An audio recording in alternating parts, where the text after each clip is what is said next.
Scott,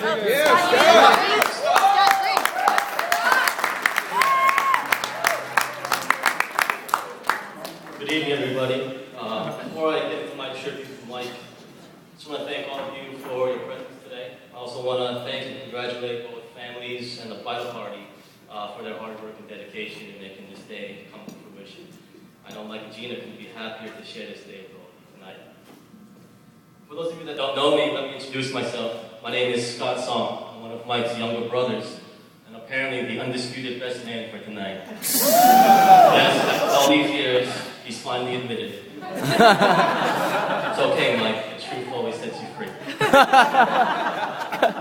Anyway, I couldn't be more excited to be here tonight, and standing up here for my brother as his best man means a lot. But being new at this role, I learned that one of my duties as best man is to make a heartfelt post about some people that are very important to me.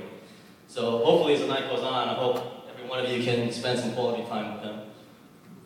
So if everyone could join me and raise their glasses, I would like to make a toast to the bar staff.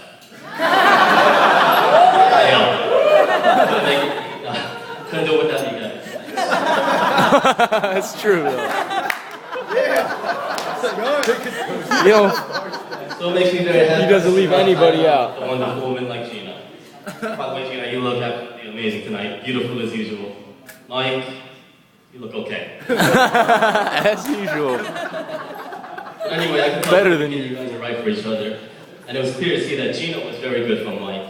Ever since he's been with her, there's been a drastic improvement in his lifestyle.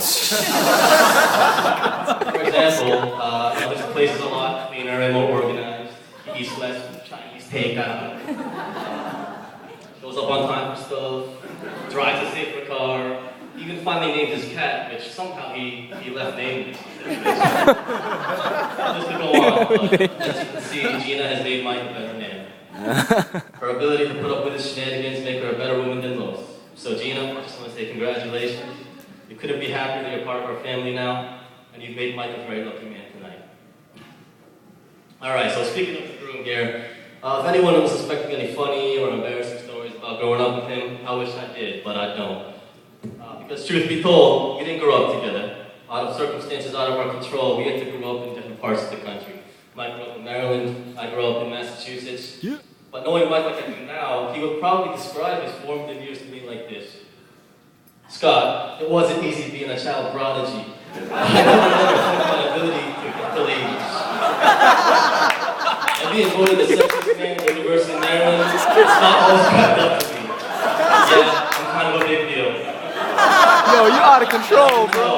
Mike is not one to lack confidence. And even as adults, he's still reminding me how awesome he is. Oh, God. You out of control, man. Getting back on track here. Growing up, my little brother Andrew and I, we didn't get to see Mike that often. But even still, Mike was someone we really looked up to. Unfortunately, though, we didn't interact enough with each other for me to think that I had a big brother figure in my life. But you know, that's life. Not everything can work out perfectly. And sometimes God has a different plan for all of us. It wasn't until we became adults where we made a more conscious effort to see each other. By that time, I graduated college, moved to Philadelphia for grad school, and given the closer proximity we were to each other, we hung out more often. I even had the fortune, or misfortune, however you want to look at it, at living with the guy for 3 months. So I was on my last year of grad school, and I had to do a clinical rotation in Virginia. And since I was a broke student at the time, Mike let me stay at his place. It was a cramped bachelor pad in D.C.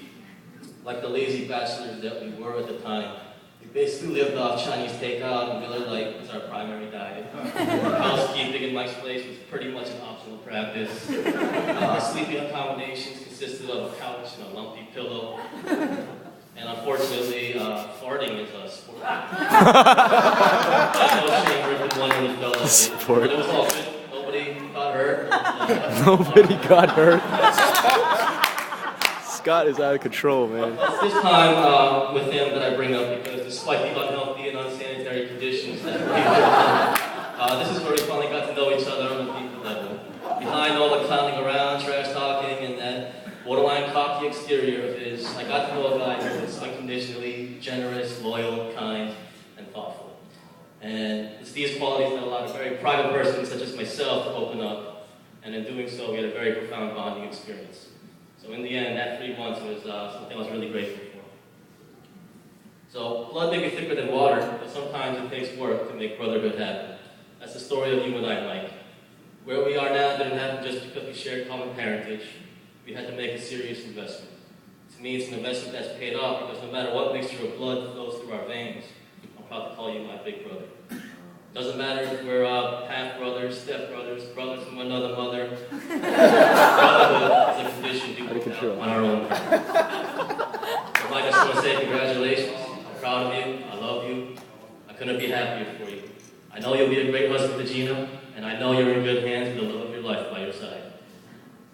So with all that said, let us all raise our glasses, and let's make a toast for the newlyweds, Mr. and Mrs. Michael Song. Cheers! Cheers! Yeah! That was a very good. Cheers, cheers!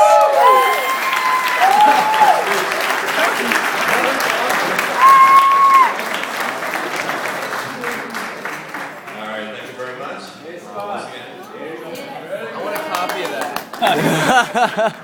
That was awesome. Got it on tape. You're on tape too.